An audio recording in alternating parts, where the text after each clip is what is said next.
is not reconciled is you can have what's called an anxious attachment, I'm sorry, but an anxious avoidant type of attachment where you're anxious for it, but then when it feels way too close, when it feels too good, you can walk out of it because the fear is, I'd rather leave you before you leave me again.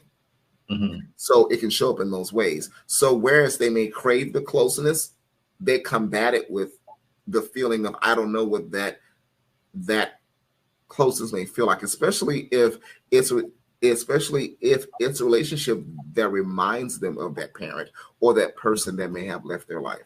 And I'll say this for example. So let's say it's a woman and her dad left early age, and but that affects her. And if she's having a heterosexual type of union, and she may have a hard time with men.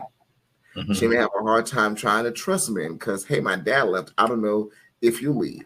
If the man also says or does things that also reminds them of their dad, even if it's not an abandoned type of way, that can also show up in, oh my God, he or she may leave. And even if they don't check out, they may be desperate in the ways that they want to hold on to that. Or they may be triggered in a way that can look unjustifiable with the person that they're having that experience with. But for them, they want to feel safe. So they may go through extreme odds trying to feel safe.